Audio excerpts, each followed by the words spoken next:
Hi every one. நான் share வைக்கிற கம்பெனியில் ரைட்ஸ் இஷ்யூ அனௌன்ஸ் பண்ணியிருக்காங்களா? அதை எப்படி அப்ளை பண்ணுறது தெரியல அவங்களுக்கு. வாங்க இந்த வீடியோவில் பார்க்கலாம். ஃபஸ்ட்டு ரைட்ஸ் இஷ்யூனா என்ன அப்படின்னா, the company gives existing share holders right to purchase new shares at a discount. அதாவது ஆல்ரெடி அந்த கம்பெனியில் ஷேர் ஹோல்டராக இருக்கவங்களுக்கு அந்த கம்பெனி டிஸ்கவுண்ட் ப்ரைஸில் புது ஷேர்ஸ் வாங்குறதுக்கான ஒரு ரைட்ஸ் கொடுத்துருக்காங்க. இது எல்லாருமே அப்ளை பண்ணிக்கணும் இல்லை, பண்ணலாம் ஆர் பண்ணாமல் கூட விட்டுடலாம். நான் இப்போ ரீசெண்டாக சவுத் இந்தியன் பேங்க் பண்ணேங்க. அது அப்போ மார்க்கெட் ப்ரைஸ் 30 ருபீஸில் இருந்துச்சு. நான் டிஸ்கவுண்ட் ப்ரைஸ் 20 ருபீஸ்க்கு அந்த ஷேர் கிடைக்கிற மாதிரி இருந்துச்சு. இது எவ்வளோ வேணால் வாங்கிக்கலாமானா கிடையாது. 4 ஷேர் வச்சுருக்கவங்களுக்கு ஒரு ஷேர் டிஸ்கவுண்ட் ப்ரைஸில் கிடைக்கும்.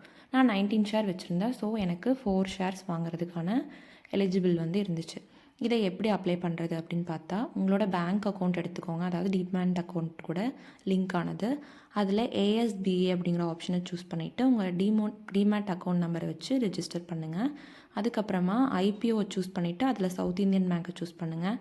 உங்களுக்கு எவ்வளோ நம்பர் ஆஃப் ஸ்டாக் அது எலிஜிபிளோ அதை சூஸ் பண்ணிவிட்டு பண்ணிங்கன்னா உங்களுக்கு முடிஞ்சிடும். அமௌண்ட் கொஞ்ச நேரம் கழித்து பிடிப்பாங்க. இப்போ நீங்கள் சக்ஸஸ்ஃபுல்லி அப்ளை ஐபிஓ அப்படிங்கிற நோட்டிஃபிகேஷன் மட்டும் வரும். உங்களோட ஷேர் ஒரு கொஞ்ச நாள் கழித்து உங்களுக்கு ஆட் ஆயிரும். தேங்க்யூ.